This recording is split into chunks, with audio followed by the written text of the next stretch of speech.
Agora a gente vai falar sobre a regulamentação das empresas de apostas esportivas que ocorreu na última semana pelo governo federal.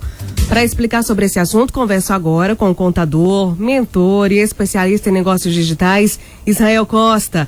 Israel, muito bom dia, bem-vindo ao Jornal da Metropolitana. Bom dia, Ellen, bom dia, ouvintes da Metropolitana. Prazer enorme estar aqui com vocês, satisfação é minha. Israel, o que é que estava acontecendo e o que é que vai acontecer a partir de agora com essa regulamentação das empresas de apostas esportivas, as chamadas bets? Bom, Ellen, o governo ele tá querendo taxar os sites, né, das apostas esportivas em até 18%, né? E também parte dos ganhos dos apostadores, que aí é acima de um determinado valor. Mas assim, o Ministério da Fazenda, na verdade, ele já deu esse primeiro passo, né, nessa terça-feira agora, dia 25, para regulamentar esses sites de apostas esportivas do Brasil, bem como também os jogadores, né? O envio da medida provisória, ela já foi feita, né?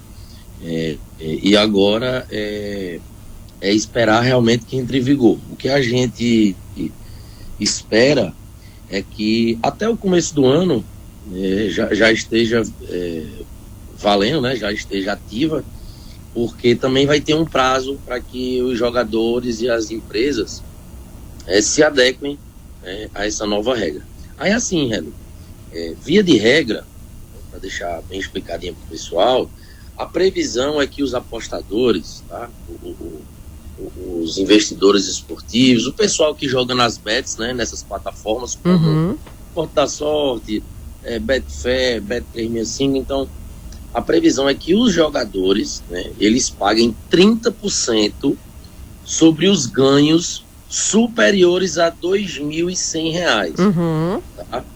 É a mesma taxa que é cobrada sobre qualquer prêmio de lotérica, né, que já existe aqui no Brasil. Então, para jogador, vai ser 30% sobre os ganhos. Agora, o ganho tem que ser superior a R$ 2.100, né? Como te falei, é a mesma taxa cobrada sobre os prêmios das lotéricas aqui no Brasil.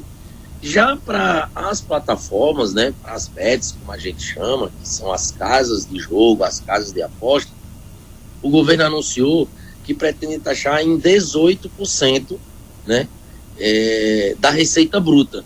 Ou seja, ele vai pegar ali toda a receita obtida, com todos os jogos feitos, né? E dali ele vai subtrair os prêmios, obviamente, pagos aos jogadores e os impostos que eles pagaram incidentes da empresa, né? Da Bet. Então, o governo ele vai taxar em 18% esse lucro bruto do que a Bet teve. Só que os representantes do setor, eles ainda têm uma esperança, né? Porque como essa MP, ela vai ao Congresso, ela foi ao Congresso Nacional, então eles ainda estão lutando, né? Eles ainda têm uma esperança de reclamarem dessa taxa, então possa ser que a gente ainda consiga algum tipo de redução para esse setor. Uma redução, mas se livrar dessa taxação provavelmente não. Não, provavelmente não, porque essa MP ela já entra em vigor, né? Como eu te falei, o máximo que vai acontecer aí é que as empresas, elas têm um prazo, né? Para se adequarem a toda essa questão. Exatamente. A MP, né? Como eu te falei, a medida provisória, ela já entra em vigor imediatamente. Então, a única coisa que a gente tem aqui pendente, Ellen, é que essa MP, né? Ela precisa ser aprovada em até 120 dias pelo Congresso para ela não perder a validade. Então, caso ela, né? Então, assim, ela já entrou em vigor imediatamente, mas ela precisa ser aprovada em até 120 dias para não perder a validade.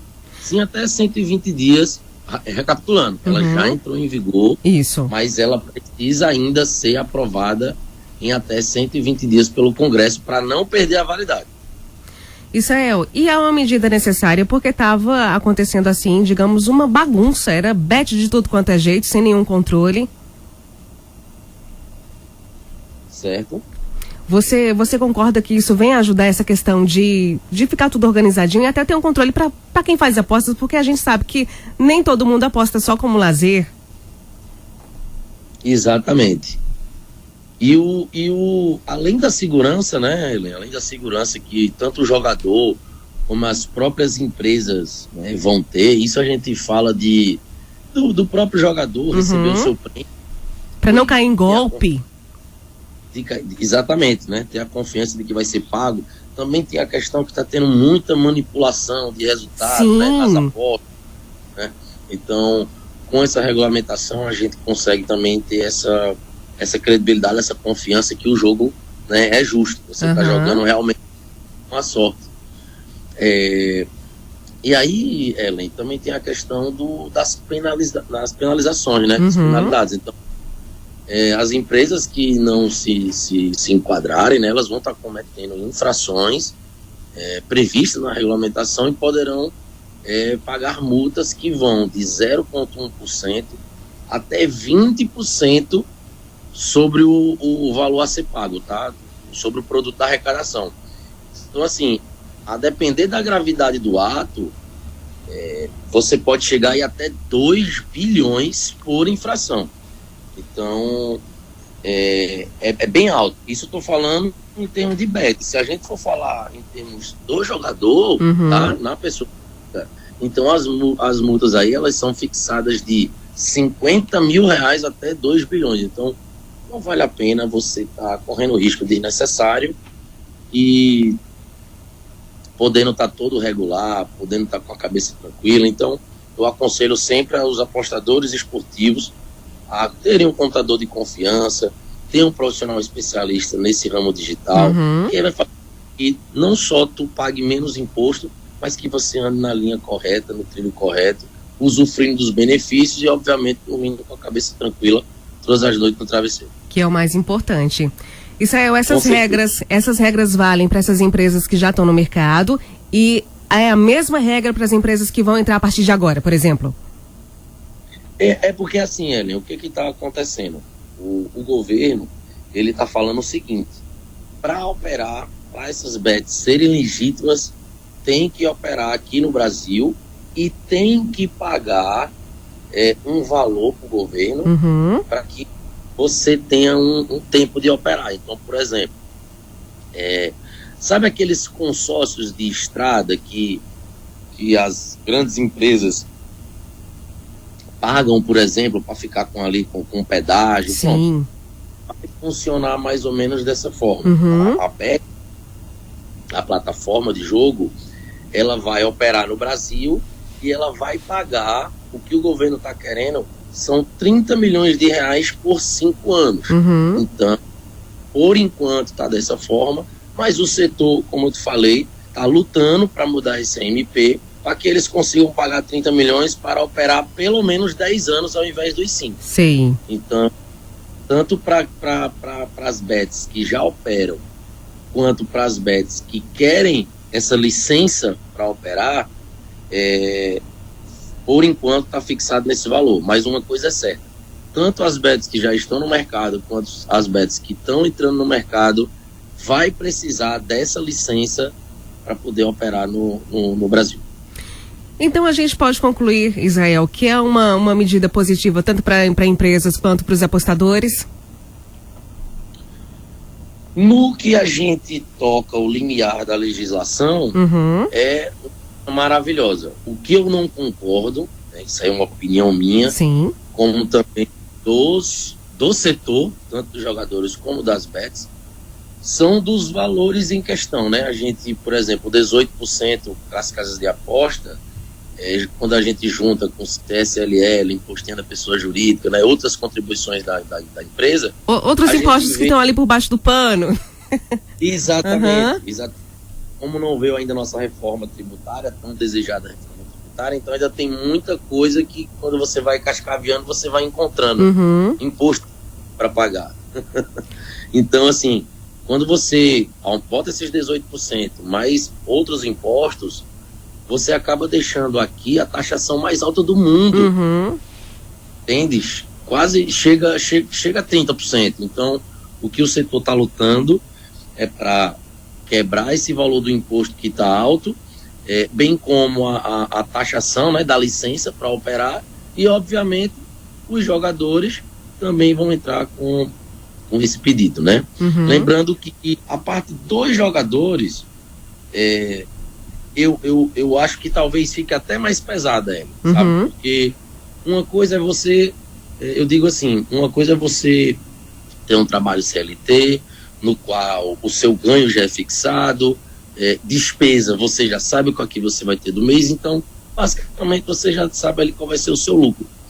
Só que no ramo das apostas esportivas, nem sempre a gente conta só com trabalho, às vezes também tem um fator sorte.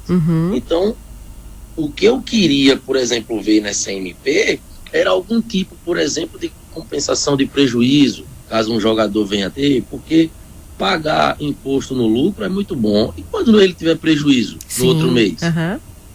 Que pode vir a acontecer. Então, eu acho que o governo tem que se atentar mais a esse lado.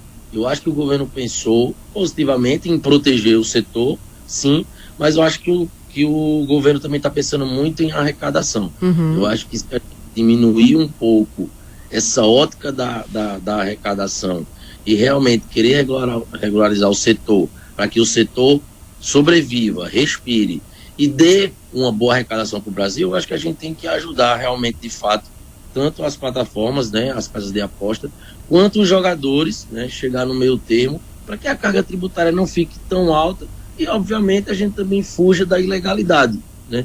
Faça com que mais empreendedores, mais plataformas, mais jogadores entrem no setor e gerem dinheiro para a nossa economia. E você citou aí algo importantíssimo, fugir da ilegalidade, ter muito cuidado, ficar atento, porque como eu citei, estavam aparecendo bets de tudo quanto é jeito, você apostava e só tinha prejuízo porque não recebia nada, era algo fantasma, algo assim muito louco. Então ter esse cuidado também. Exato. Então, de modo geral, Ellen, o balanço é positivo, tá? Dessa MP. A única coisa com ressalvas, né? A única coisa que fica aí de não bom grado foram os valores estipulados, né? Mas esperamos que o setor transforme essa MP e acredito que esses pontos vão ser ajustados, porque o setor tem um incrível potencial de gerar receitas, né? Tanto para as casas de aposta, quanto para os jogadores, quanto também para a arrecadação do governo federal. E como você citou, essas são as primeiras informações, alguns ajustes ainda podem ocorrer e a gente vai falando sobre o assunto ao longo das próximas semanas. Israel, agradeço imensamente todas as informações, obrigado pela participação no Jornal da Metropolitana, eu desejo uma quarta-feira excelente para você. Ellen, o prazer é todo meu, sempre que vocês tiverem algum assunto em pauta quente aí, pode me chamar, enquanto contador aqui, especialista em negócios digitais, tenho certeza que eu consigo aqui exemplificar, explicar para vocês e com muito prazer e muito bom grado para todos os ouvintes da Metropolitana. Então, bom dia a todos e mais uma vez o prazer é todo meu de estar aqui. Claro que sim, chamaremos sim, você está sempre atualizadíssimo, inclusive estava curtindo férias, fez essa pausa para explicar tudo para a gente, agradeço mais uma vez, Israel. Obrigado, Ellen. Obrigado, ouvintes da Metropolitana. Tchau, tchau. Até a próxima. Até. Conversei nessa manhã com o contador, mentor e especialista em negócios digitais, o Israel Costa.